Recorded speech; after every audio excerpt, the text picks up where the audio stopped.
Here are your top seeds for the Tito's Play Class 6A football playoff bracket. Number 1 seed in Quad 1 is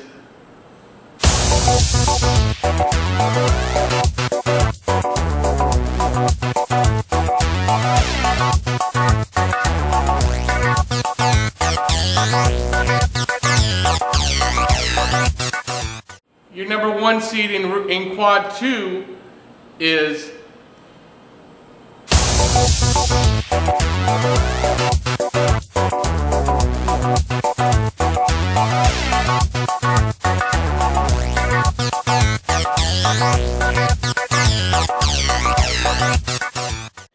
in Quad 3, the number 1 seed is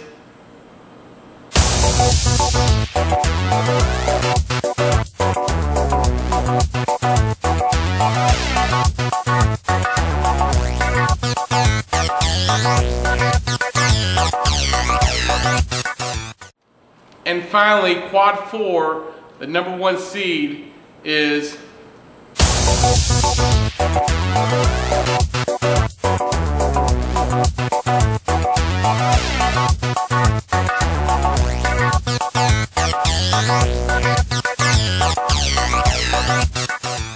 Hello everybody, and Tom Kreager has given you the number 1 seeds of the 4 quads. So let's move on. Let's break them down. Let's go to Quad 1, Tom. Quad 1, told you Maryville was number 1. They're 10-0 district champion. They will play the 8th seed, Walker Valley, at 5-5. Got in with a win tonight to round up the season. They were one of the last teams in. The 4-5 matchup, this winner will play the 1-8 winner. I have number 4 seed, Sevier County, which is a district runner-up. They will be hosting Hardin Valley at 6-4. And at number 3 in that quadrant, Dobbins-Bennett, a runner-up in their district, they'll play the 6th seed, Morristown East. That's an 8-2 versus a 6-4. And finally, at the bottom of the Quad 1, the 2nd seed, after beating Dobbins-Bennett tonight, Science Hill, 9-1, the district champion in their league. They will face Bradley Central, the 7th seed, which is 5-5. There's your breakdown of number 1. All right, let's move on to number 2. Tom, number 2. Quad 2, this is the one everyone's been watching for the last month. We said Blackman, 9-1. Only blemish was to Hoover. Great game. We watched that game tonight. They will host 5-5 Cane Ridge out of Nashville. That is what we are projecting. The 4-5 matchup is a game we saw Thursday night. Number 4 seed Riverdale at 8-2 will be hosting Smyrna 6-4. What you call that? I called that. I knew that was going to be a good possibility. That was a high percentage rematch right there. Another rematch from 2 weeks ago. Cookeville, the number 3 seed at 8-2, plays Laverne 5-5. They are the number 6 seed, coming in after a 56-point performance against Siegel. 2 weeks ago, they beat Cookeville at Laverne. This time they will go to Cookeville in a big rematch. And in the 2nd seed. Stop right there, though, just 1 second. Just before you go any further, Laverne, have they ever won a first round? The last time they were in the playoffs, they made it to the 2nd round in the old 5A system. They went to the 2nd round, and I believe, I'm not beating up on them. No, I think they either beat or lost to Cookeville in that game. Cookeville and Laverne have a good postseason history. Okay. And then finally, the 2 seed. Sorry we kept you waiting. Oakland Nation. Oakland 9-1, the district runner-up in 7 AAA. I've got them playing Mount Juliet at 5-5. A team they met in the Jamboree. So it's a good quad. There are 3 teams that were ranked in this last week's AP poll in that quad. Move on to 3 and 4, Tom. Quad 3. This was a team, the number 1 seed. We talked about Ravenwood. Will Hester's got a great team there. They're 10-0. They're the number 1 seed. That was the one we thought might go to Quad 2. I don't have them going that way. I have them hosting Station Camp, the 8 seed out of Quad 3 at 5-5. That's a 10-0 versus 5-5. And then in the 4-5 matchup is a pair of district runners-up. I've got Clarksville, Rossview out of Clarksville at 7-3, the district runner-up there in their league. I've got them playing Nashville Overton. First-year coach Steve Williams has their team in the playoffs at 6-4. Got some talent. That's going to be a good game. And then 3-6. This right here, the bottom half of quad 3 may be the best 2 first-round games in Middle Tennessee, if not the state, in 6A for next week's games. I've got Franklin, 8-2, finished as the runner-up in their district. A rematch of, I believe, week 0 or week 1. They'll be hosting McGavick at 8-2. That's 2 8-2 teams meeting in the first round of the playoffs. Be a nice game over in Williamson County. I'm not so sure. I'm not so. Don't quote me on this, but I think McGavick won that game. So if they did, then they'll be hosting. No, Franklin will host because they're the runner-up. Okay. What I'm saying is, even though it's a 3-6, that's a very competitive game. Right. And I think McGavick may have beaten them in the regular season. The second seed, Hendersonville, 9-1. The Commandos with that wing T offense with Bruce Hatfield, they're 9-1, the district champion. They're hosting Centennial, 8-2 as the 7th seed. The 6 and 7, the 6 of McGavick and the 7 of Centennial, those were the hardest teams to project. Went to the 4th, I believe the 4th tiebreaker to figure that out. That was probably the toughest one of the night to get that correct. Quad 4. If you're in Memphis, folks, this is the game you want to go see. Number 1, Whitehaven at 10-0 faces big rival at the 8th seed, White Station. They're 4-6. They're the only. Dylan Mitchell. We saw him in Oakland. Oh, bad cat. Yeah, he's really talented receiver. 10-0 versus a 4-6. Big rivalry game. White Station is the first and will be the only, since it's the last year, the only 4-6 team to ever make it in the 6A bracket. They're a very dangerous team. They had a very difficult schedule. They do a good job there at White Station. That'd be a great game. The 4-5 matchup in Quad 4, I've got Memphis Central 7-3, and I feel sorry for these guys because of where they're located. Independent, Scott Blade's group, I've got them as the 5 seed, and I got them going to Memphis Central. Independence is 6-4, playing the Memphis Central. Another trip to Memphis. They'll be going to Memphis. I tell you what, that's a game I like. I like Independence in that game though, even if they can survive the road trip. Houston, the 3 seed. I've got Houston, the 3 seed at 9-1. They're the district runner-up. I've got them hosting Collierville at 6-4. That's a 3-6 matchup. And finally, the last matchup of the 4th quad, I've got Arlington, 8-2 district champion, playing the 7th seed of Bartlett, 5-5. They won tonight to get into the playoffs. Bartlett, Walker Valley, I believe were the 2 teams that got into the playoffs tonight with their wins tonight. Well, not trying to cipher. You've done enough ciphering. Jethro Bodine this thing to death. Let's take it down. Let's just get down to the what you know today. What do you like about these first round games, and let's just the first round matchups across the board? And then I want you to give me, and then I'll ask you another question. So let's just give me across the board the first round matchup. Quad 1, nothing really stands out. I think it's it'll be cut and dry games. The Dobbins-Bennett, Morristown East, maybe. But I think Dobbins-Bennett's offense is going to be okay. Quad 1, I think Quad 2, the fact that you've got Laverne at the 6 seed going against a team they beat pretty handily 2 weeks ago. The 6 seed, a lot of times have pulled off a lot of upsets in the 6A bracket. That's a circle that game. That's a good game. Because the winner of that will play. Most likely play Oakland. Okay. All right. And then, of course, you have to look 4 or 5. Riverdale, Smyrna, the history with these 2 programs.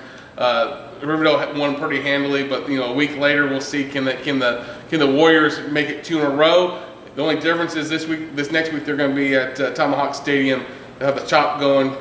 Tom Nolan's going to be going crazy at the Tomahawk. Be on the intercom. Early in the morning at 8 o'clock. Yep, he will. He will. Quad 3, I think the bottom half of that bracket is very. I mean, those are 2. If you're in Middle Tennessee and you want to see some good football, I think McGavick, Franklin, both 8-2 teams. And I think probably I'm going to circle Centennial 8-2 with Brian Rector, and Hendersonville 9-1 with Bruce Hatfield. 2 coaches that have won state titles. That right there, that Centennial, Hendersonville, that's the game of the week right there. I'm telling you. I mean, that's the best game in 6A the first week right there. That's a great matchup. Quad 4, we talked about it briefly. Whitehaven, White Station. they're 4-6, but White Station has played a very, very difficult. A lot of talent. They came up to Oakland. I think that's a game. Don't be surprised if that's a really close game. Like to have a couple of those players. Exactly, and I think the Memphis Central Independence game is the other game. I think could be an interesting game. I think Whitehaven White Station, because it's a rivalry game as well. I think that's a really good game if you're in Memphis to go watch. All right, let's break it down. Give us today's predictions. Give me 4 teams that'll make the Final Four. Just drill it out. I mean, come on. Maryville. All right, that's number 1. Whitehaven. All right, Whitehaven, not White Station. Whitehaven. They're 2 10-0 teams. All right. I think they make it out. If Whitehaven doesn't beat White Station, I think they're talented enough. They'll make it to the semifinals. Okay. And they'll host the semifinal this year. The Memphis will host. Quad 4 will host and Quad 2 will host. I think, that quarterfinal game, Blackman-Oakland, it's staring us in the face. Philip Shadones is not going to want to talk about it. Thomas McDaniel's not going to talk about it. But it's out there. I'm sure everyone's going to be looking. Week 3, quarterfinals. It'll be at Blackman. Question is, which television station's going to call them and want to broadcast that? I don't even think ESPN is going to be able to make it into that. Yeah, that could be a really good game. 2 very good teams. Oakland's defense, I think, has played lights out the last month of the season. They're getting better. And I like despite a loss, I really liked how Blackman played. They played better against them, against Hoover, a really talented Hoover. I'm going to tell you right now, nothing against George Quarles, Thomas McDaniel, Whitehaven, anyone else, Rodney Salisbury there at Whitehaven. I would put Hoover against any team in the state today, and it was 28-20 with 3 minutes left, and Blackman had a shot. So I think that's a good test for them going into the playoffs. And we'd like for Hoover to come up and play a little ball in Tennessee. We enjoy it. Yeah, but I think Blackman-Oakland, I give the edge to Blackman, but I think it's a razor-thin edge. It's not, they're so close to each other. That's a coin flip game, I think. But I'll give Blackman an edge just because I like where they're at right now. They're relatively healthy. They got a couple bumps and bruises. And Dan Pass tells you got to have a great and Ravenwood, quarterback to win it. Ravenwood. That's a tough thing with Ravenwood. And I think the winner of this Centennial Hendersonville has got a really good shot at making it through there. I know that Franklin beat them tonight, but that was a really good game. I'm going to give Will Hester the benefit of the doubt. I think Will Hester's done a great job there in his short time there. He'll come out? I pick them of getting out there, but I think that's I think we know Blackman-Oakland, one of those 2 teams, are probably going to come out of there. I think Ravenwood, Franklin, Centennial, and Hendersonville, all 4 of those teams are talented enough to find a way to get to the quarterfinals.